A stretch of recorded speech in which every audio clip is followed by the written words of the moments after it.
An entitled Karen snatched a medal from a Royal Guard's uniform, calling it nothing but a souvenir. But when he broke protocol and revealed its true meaning, she was left in tears. Here's what actually happened. Before we continue, tell us where you're watching from in the comments. And make sure to subscribe because tomorrow, at the same time, we're dropping another powerful Royal Guard story that you won't want to miss. The afternoon sun bathed Buckingham Palace in a golden glow, casting long shadows across the immaculate courtyard. Hundreds of tourists gathered, their cameras ready to capture a piece of British history. Children pointed excitedly at the majestic facade, while parents consulted guidebooks. The air was filled with the hum of anticipation and the scent of freshly cut grass. Among the crowd stood Royal Guard Sergeant James Harrington. At 32, Harrington was no stranger to duty. His posture was perfect, his eyes fixed forward with unwavering discipline. The medal pinned to his chest caught the sunlight with each subtle breath. Unlike the ceremonial decorations of his uniform, this medal told a personal story, one of sacrifice and courage on a distant battlefield. Suddenly, a sharp voice cut through the respectful murmurs. "Excuse me, priority access. Can't you people read signs? Move aside." Patricia Winters had arrived. She pushed her way through the crowd, her complaints growing louder with each step. Behind her trailed her teenage daughter, Meghan, whose face betrayed her embarrassment. Patricia's crisp white linen pantsuit and diamond tennis bracelet stood out starkly among the casual attire of the other tourists. "Can you believe this place?" Patricia announced to no one in particular. "They charge you an arm and a leg for tours, and then make you stand around like cattle." She checked her perfectly manicured nails before tapping her foot impatiently on the cobblestones. Meghan hovered several feet behind, trying to create some distance. "Mom, please," she whispered. "Everyone's staring." "Let them stare," Patricia replied without lowering her voice. "Maybe they'll learn something about standing up for yourself." She pulled out her phone and began dialing. "Bernard." "Yes, it's Patricia Winters.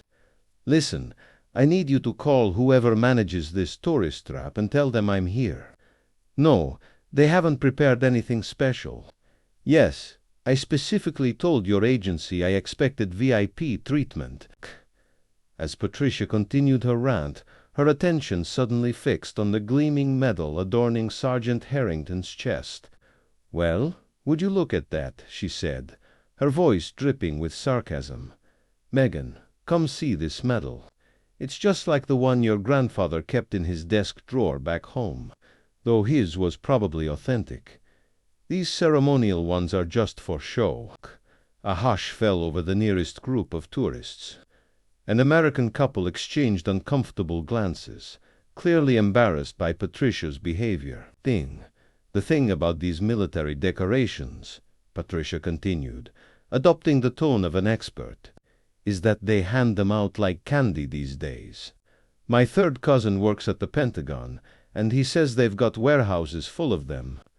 She tapped her chin thoughtfully. "Of course, the real heroes don't need medals, but I suppose they're good for morale." Meghan, her face a mask of mortification, tried to intervene. "Mom, I really think we should move on. The Tower of London tour starts in an hour." "Just a minute, dear," Patricia said dismissively. "I'm giving you an educational moment here." She turned to the crowd. "Now, these guards aren't actual soldiers, not anymore. They're more like actors playing a role for us tourists. The medals, they're props, part of the costume." An elderly man wearing a Royal Navy veteran's cap stepped forward, his face tightening with suppressed anger. But before he could speak, Patricia had already moved closer to Harrington. "I'll let you all in on a little secret," she announced, her voice dropping to a stage whisper. "These medals, they're mass-produced in factories, probably in China. It's all just theater." Her hand rose, hovering near the Distinguished Service Cross on Harrington's chest. "I can prove it, bet." The crowd's collective intake of breath coincided with Patricia's fingers closing around the medal. With a casual tug, she plucked it from his uniform. The small, ripping sound of threads breaking seemed to echo across the suddenly silent courtyard. See. Patricia held the medal up to the light, turning it between her fingers like a trinket from a gift shop. Just costume jewelry, probably worth about £5 at a souvenir stand. She glanced at her daughter, who stood frozen in horror. "This is what I mean about British pageantry, Megan. All flash, no substance." With casual disregard, she tossed the medal to the ground. The metallic ping as it struck the stone pathway sent a visible shudder through the veterans in the crowd. But Patricia wasn't finished. With deliberate steps, she ground the medal beneath her heel, twisting her foot as though extinguishing a cigarette. "There," she said with satisfaction. "Now we all know the truth." She checked her watch. "Goodness, is that the time? We need to get moving if we're going to make our afternoon tea reservation at Harrod's." As she took several steps toward the exit, the sound that stopped her wasn't loud or dramatic. It was the simple, distinct sound of movement behind her soles shifting on stone, the subtle creak of a uniform that had been motionless for hours. Patricia turned back, her expression moving from annoyance to surprise as she realized the source of the sound. Sergeant Harrington had moved. The collective gasp of the crowd seemed to hang in the air as Harrington broke his stance. His movement wasn't rushed or dramatic, it carried the deliberate precision of 8 years of military discipline. With parade ground precision, he executed a quarter turn, facing the spot where his medal lay on the stones. He lowered himself to one knee, the movement so precise it seemed almost mechanical, yet filled with unmistakable purpose. Patricia stood frozen, her mouth slightly open, as though her brain couldn't process this deviation from the script she had written in her mind. With white-gloved hands, Harrington gently lifted the Distinguished Service Cross from the ground. His touch was reverent, like a priest handling a sacred relic. He held it in his palm for a moment, examining it for damage. His expression revealed nothing, yet somehow conveyed everything.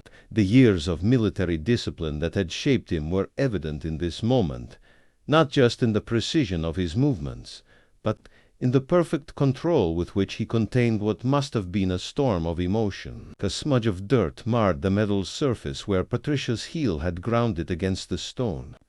With methodical care, Harrington reached into a small pocket of his uniform and withdrew a pristine white handkerchief. The crowd watched in absolute silence as he began to clean the medal, each stroke of the cloth telling its own story. When he finally spoke, his voice was neither loud nor confrontational.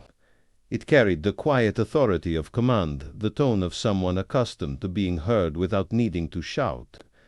"This medal," he said, holding it up so the sunlight caught its surface, "was awarded to me in Helmand Province, Afghanistan, on September 12, 2014. It represents not just my actions on that day, but the sacrifice of men and women who never came home." The crowd remained motionless, captivated by the unexpected moment unfolding before them. Patricia stood rigidly, her face drained of color, unable to retreat or respond. "Our mission began as a humanitarian effort," Harrington continued, his eyes seeming to look beyond the palace grounds to a place only he could see. A remote village needed evacuation before the seasonal floods. Children, the elderly, the sequel needed transport to higher ground. Intelligence said the area was clear. Intelligence was wrong. He paused, the weight of memory evident in the slight lowering of his shoulders. "We were halfway through the evacuation when the first shots came. 3 of our vehicles were hit before we could establish a defensive position. Radio contact was lost. Reinforcements were at least 6 hours away. The villagers were caught in the crossfire." Harrington's voice remained level, but something in it had changed, becoming both softer and somehow more powerful. "My commanding officer made the call to continue the evacuation, while fighting a defensive action. We had 23 wounded civilians and only 2 field medics. Patricia's daughter, Megan, had edged away from her mother, her eyes fixed on Harrington with growing understanding. Tears had begun to form, tracking silently down her cheeks. When the second attack came, we lost both our medics. Harrington continued. Someone had to stay with the wounded while the others completed the evacuation. I had combat medical training. It was the obvious choice. He paused again, the weight of his words hanging in the air. 3 days. 3 days in a partially collapsed school building. 23 wounded. Limited supplies. Constant fire. The youngest was a girl, perhaps 7 years old. Shrapnel had torn through her arm, but she never cried. She helped me tend to the others, translating when my Pashto failed me. Harrington's gaze returned to the present, focusing on the medal in his hand. On the 3rd day the helicopters came. We'd managed to keep 18 alive. The unspoken mathematics of that statement, the 5 who hadn't survived hung in the air. My best friend, Lieutenant James Collins, was coordinating from the perimeter. As the last civilian was loaded, he spotted a shooter on the ridge above the landing zone. He could have taken cover. Instead, he exposed himself to provide covering fire. Collins didn't make it home. Neither did Corporal Reed, Specialist Martinez, or Private First Class Williams. Harrington held the medal higher, its significance now unmistakable. This medal belongs as much to them as to me. He turned the medal over, revealing an inscription on the back. My family has served in the British military for 5 generations. My great-grandfather wore the uniform during World War I. My grandfather fought at Normandy. My father served in the Falklands. This medal connects me to them, to their sacrifice, to the understanding that some things are worth fighting for, worth dying for. He looked directly at Patricia, his gaze neither accusing nor angry but unflinching in its intensity. Every scratch on this medal tells a story. This dent, he indicated the small impression on the edge, was made when I had to dive for cover while carrying a child to safety. This smudge in the metal, blood that never quite cleaned away mine, or one of the villagers, I'll never know. Harrington's voice grew quieter, but carried to every corner of the now silent courtyard. So no, madame, this is not a souvenir. It is not a prop. It is not something manufactured for tourists' amusement. It is a piece of history, my comrades' history, my nation's history, and it deserves to be treated with respect. Patricia's first instinct was denial. A nervous laugh escaped her lips before she could stop it. "Well," she began, her voice lacking its earlier confidence, "I'm sure it's all very dramatic when you put it that way, but," she faltered as her eyes met those of her daughter. Megan's face was streaked with tears, her expression a mixture of shame and revelation. Something in that looked a realization that her daughter was seeing her, truly seeing her. Perhaps for the first time struck Patricia more forcefully than any words could have. Patricia tried again, her perfectly manicured hand rising to her throat in a defensive gesture. "You have to understand, I didn't know." Her voice trailed off as she noticed the crowd around her. Dozens of faces reflected emotions ranging from disgust to pity, but none offered the validation she had counted on throughout her life. Patricia's carefully constructed facade began to crumble visibly. Her shoulders, always held back in perfect posture, sagged slightly. The imperious tilt of her chin lowered. For perhaps the first time in years, she was seeing herself as others saw her, not as the important, connected woman who deserved special treatment, but as someone whose self-importance had led her to commit an act of stunning disrespect. "The men you mentioned," she said, her voice barely audible. "Your friends who didn't come home. The reality of those lives, actual people, not characters in a story, seemed to hit her all at once. The enormity of what she had done in casually desecrating a symbol of their sacrifice settled on her like a physical weight. "I didn't realize," Patricia continued, each word seeming to cost her something. "In my family, we've never had anyone serve in the military. I've never known anyone who—" She gestured helplessly toward the medal, unable to complete the thought. "I didn't realize," she repeated, her voice breaking slightly. A crack had formed in her polished veneer, and through it, something genuine was emerging: confusion, remorse, the dawning horror of self-recognition. Her eyes, which had always regarded the world with entitlement, now held a question she had never needed to ask before. "What have I done? Is there—" Patricia swallowed hard, her throat constricting around the unfamiliar words. "Is there any way I can make this right?" Her voice broke on the last word, the carefully modulated Connecticut accent giving way to something raw and unguarded. Sorgen. Harrington's expression remained unreadable, but something in his bearing suggested he had heard such questions before, in hospital rooms where survivors asked about friends who hadn't made it, in memorial services where parents sought meaning in their children's sacrifice. Patricia's composed appearance had completely disintegrated now. Tears streaked her carefully applied makeup, and her hand trembled as she reached out imploringly. "Please," she whispered. "I'm sorry. I didn't understand what it meant." I would never have. Her voice failed her again, the magnitude of her actions finally sinking in completely. "Sis, I'm sorry," she repeated, the words emerging with difficulty, as though she'd rarely used them in her life. "What I did was unforgivable." A sob escaped her, surprising no one more than herself. "I didn't know, but that's no excuse." Sergeant Harrington regarded Patricia for a long, long moment, his face revealing nothing of his thoughts. Then, with the same military precision that marked his every movement, he turned away from her and back to his position. The Distinguished Service Cross remained in his white-gloved hand, its surface now clean of the dust and dirt from the courtyard stones. With deliberate care, he reattached the medal to his tunic, securing it in its rightful place over his heart. Each movement was a ritual: the threading of the pin, the adjustment of the ribbon, the gentle press to ensure it lay flat against the scarlet fabric. To the watching crowd, it seemed less like a man adjusting a decoration and more like a sacrament being performed. Once the medal was properly placed, Harrington resumed his ceremonial stance, his eyes fixed forward, looking past Patricia as though she had ceased to exist. "Please." Patricia stepped forward, her composure completely abandoned now. "I need to make this right somehow.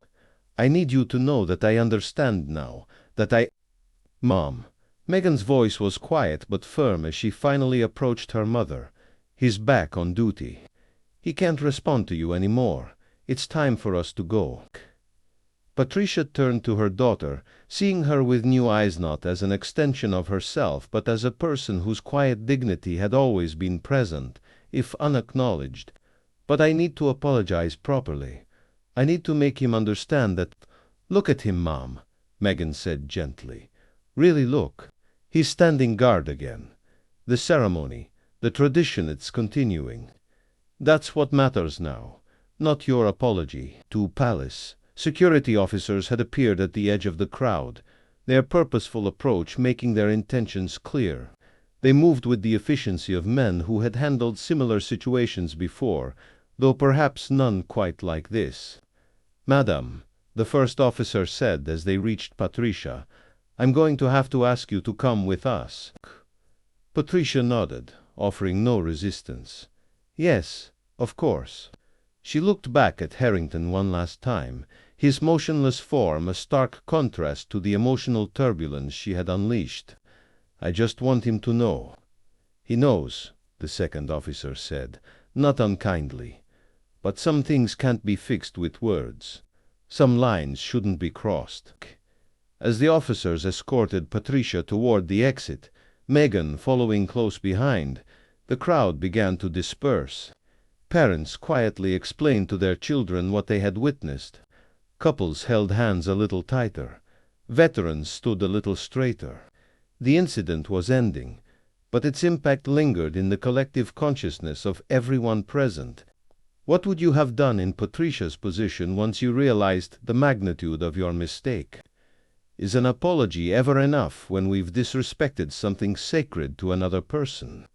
These are questions worth reflecting on in our own lives, where moments of realization can transform how we see the world around us. If this story touched you, please take a moment to like this video and share it with someone who might appreciate its message. Subscribe to our channel for more powerful stories about respect, tradition, and the unexpected moments that teach us what truly matters. Don't forget to press the bell icon so you'll be notified when we return tomorrow at the same time with another brand new story. Have you ever had a moment of realization that changed how you viewed a tradition or symbol you'd previously dismissed? Or witnessed someone learning a powerful lesson about respect? We'd love to hear your thoughts in the comments below. Your story might be exactly what someone else needs to hear today. Thank you for watching, and we'll see you again tomorrow, same time, same place, with another story that we hope will touch your heart just as deeply.